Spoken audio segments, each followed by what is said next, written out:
My dear students, welcome again. So in the last class we have discussed about standard forms. So for today's topic is gate level minimization. Now what is this gate level minimization? Why it is required? What is the advantage of this? That's all we are going to discuss in today's topic. Okay? Yes. So you already aware of what is Boolean function and what is Boolean expression.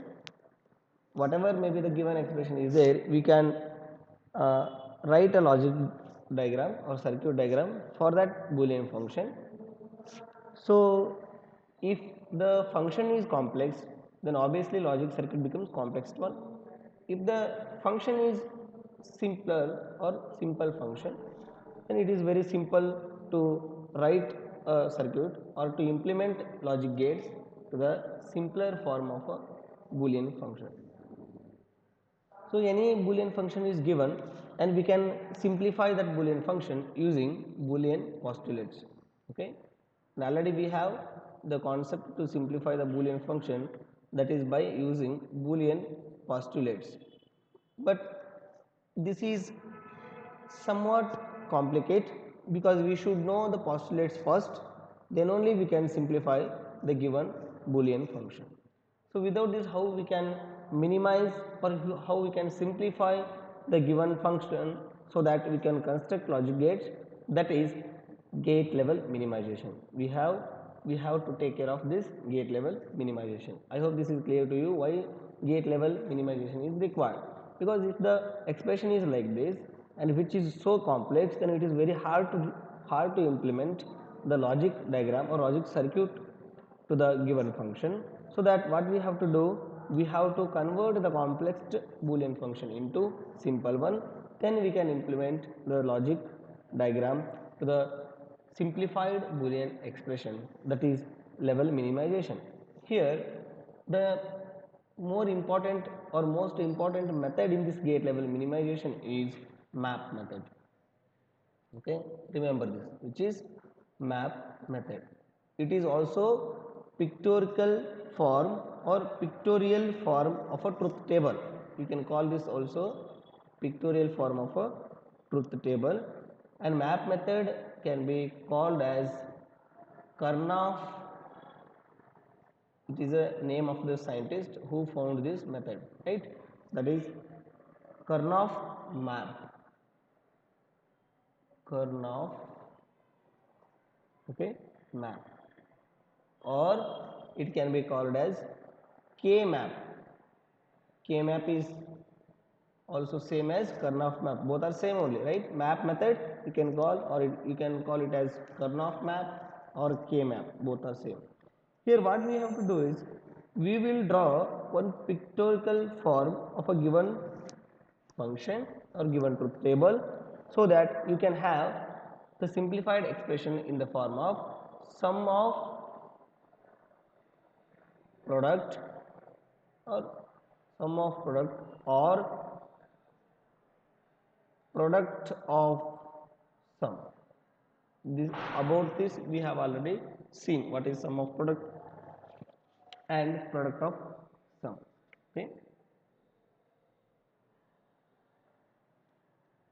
right, sum of products or product of sums, you can call sum of products and product of sums. So then it is very easy to implement the logic diagrams, because if we have either sum of product or product of sum, you can easily draw a logic diagram or circuit diagram to the given function. Okay, and this schema is a diagram made up of squares. Remember this, K map is a diagram which is made up of squares. Okay, and with each square representing one mean term. Each square each square represents one mean term.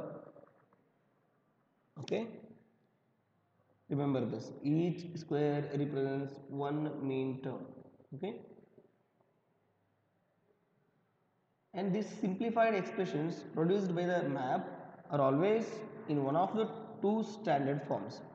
Okay, it means that it may be produce the result as sum of, as I told before itself, sum of product or product of sum. K-map will give you the results either in the form of sum of products or product of sums. Now we will see how this K-map works. Okay. Okay. Uh, Here we have different kind of K-maps are there. So first we will see what are those different kind of K-maps. Then we will use those K-map for given function. The first one is I will write two variable K-map, because two variable K-map.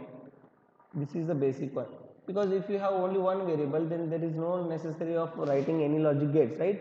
If you have x, what you will do?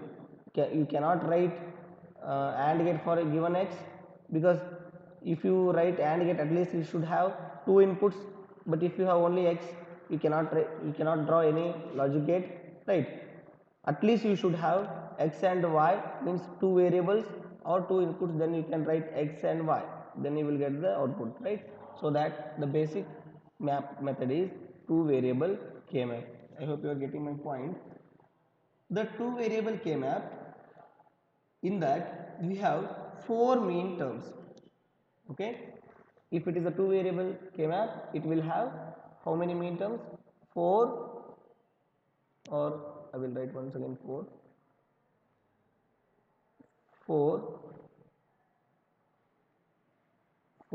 mean terms if it is two variable K map, because you know that 2 to the power 2 is equals to 4, right?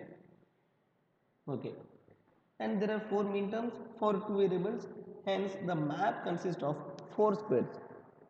I told that map is a method which uses one square to represent a mean term.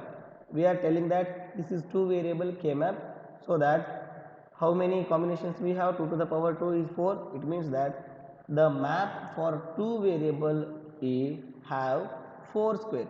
So I will write that this is the K map for two variable. Okay, how many squares it has? 1, 2, 3 and 4. So I will write the variables here, that is x and y. Okay, one more time I will write the same map for two variable. See, this is the map for two variable.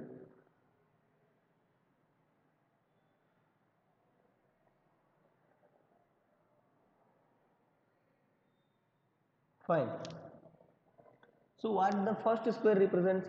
First square represents mean term naught, m naught. We have seen m naught, m1, m2, m3, m4 up to m7, like that. We already discussed the mean terms with the help of truth table, right?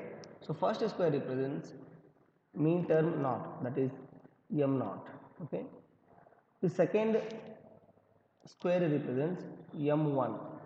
Third square represents m2, and fourth square represents m3. Means this square represents mean term naught, mean term 1, mean term 2, mean term 3, like that. Okay. If I want to write in case of variable, so I will write that. See, I can write like this.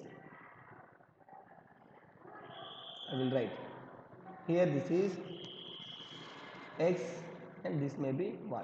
Okay, and you, to write the mean term m naught, you know that m naught is nothing but m naught equal to what? M naught is nothing but x bar y bar, right? Okay, I will write m1 equal to what? M1 is nothing but x bar y, right? M2 is nothing but x y bar. M3, how I can write? X and y, right? This is how we can write. So that here if I write this is 0 and this is 1, this is 0 and this is 1. Okay, and you know that m naught means x prime y prime. So x bar y bar, this is x is here, y is here. So what I have to write here? This is x prime y prime. I hope you are getting. And this is one term is there. What is one here? Here I can write x prime y, here x y prime, and xy. Fine. This is how we can write for two variable k-map. I hope you are getting it. If you mark the squares whose mean terms belong to a function, the two variable map becomes another useful way to represent any one of 16 boolean functions of two variables. I will explain you this again. See, now to understand this topic, what I will do is I will take one example. Okay. Example I will write. We will take one function, that is m1 plus m2 plus m3. Say this is our function. As you know, we can write m1 means what? X prime y prime. Sorry, x prime y prime is m0, right? So m1 means x prime y, correct? M2 means x y prime. M3 means xy. Yes, this is our function. Now how to write this function using k-map? How many variables are here? This is the two variables we have, right? Means two variable map we have to draw. So I will draw map for two variables. Means four squares we have to draw, right? So I will draw like this. This represents x and this represents y, right? So basically what we have, x prime y. X prime y means what? X prime y, where it will come, this is m0, this is, I'll write here, this is m0, this is m1, this is m2, this is m3, and you know x bar y means what? M1, right? So I will write m1 here. You put 1 wherever the mean term is there, because x prime y is a mean term, so wherever mean term is there it will always give the result as 1, so write 1 here. Then m2 means x y prime is there, that is m2, so write 1 here. xy is there, that is m3, write 1 here. Okay. Fine. Now what will be the result? So you can write like this. This represents,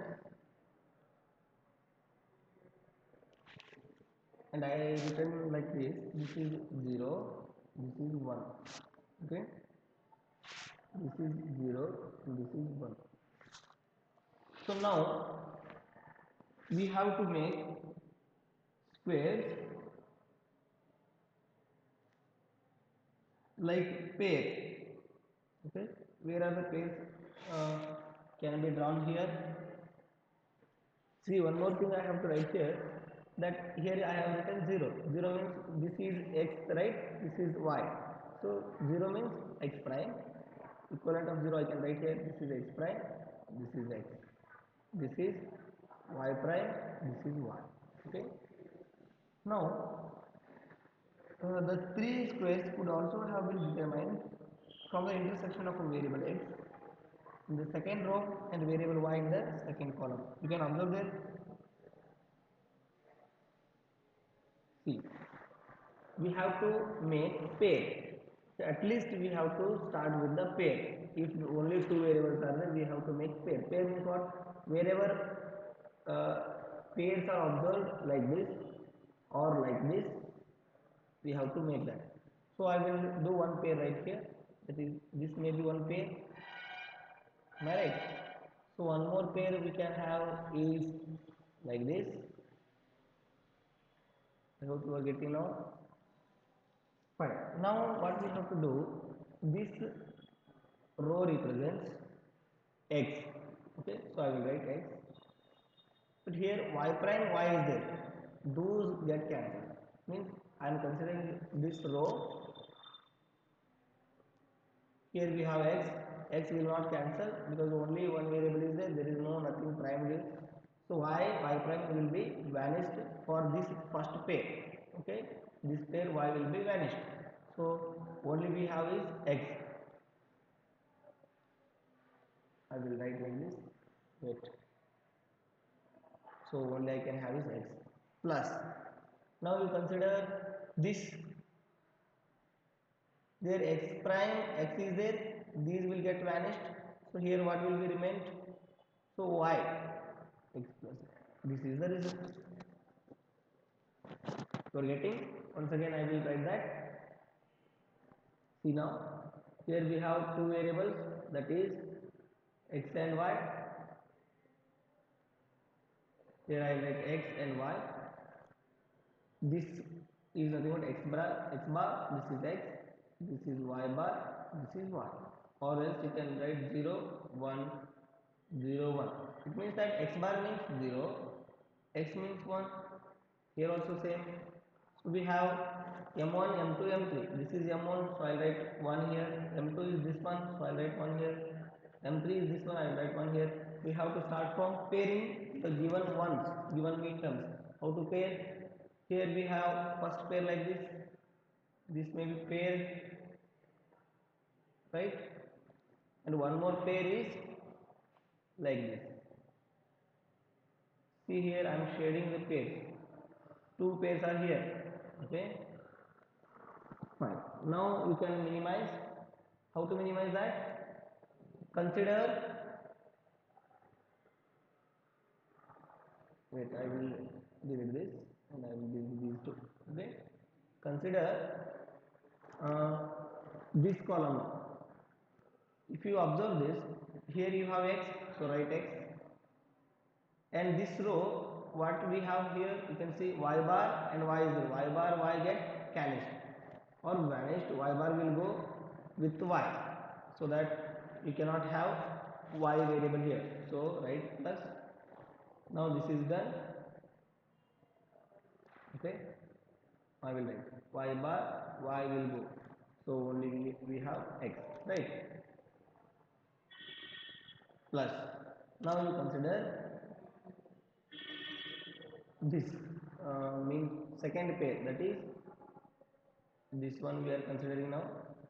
For this x bar x will go only what we have here. You cannot have y prime because only we are considering this column, so you have y. So right, this is a simplified expression. Okay, what was the given expression like that? It was given to us that x prime y plus xy prime plus xy, this is nothing but which is equals to x plus y. You can apply the same function using Boolean postulates and you will get the same results. So instead of writing the Boolean postulates and all, you can have K-map and you can simplify the given expression like this. I hope this is clear to you. This is all about map method in that two variable K-map. I hope this is clear to you. Okay. So in the last class, so in the next class, we will discuss about 3 variable map and 4 variable map with respected example. Okay. Thank you.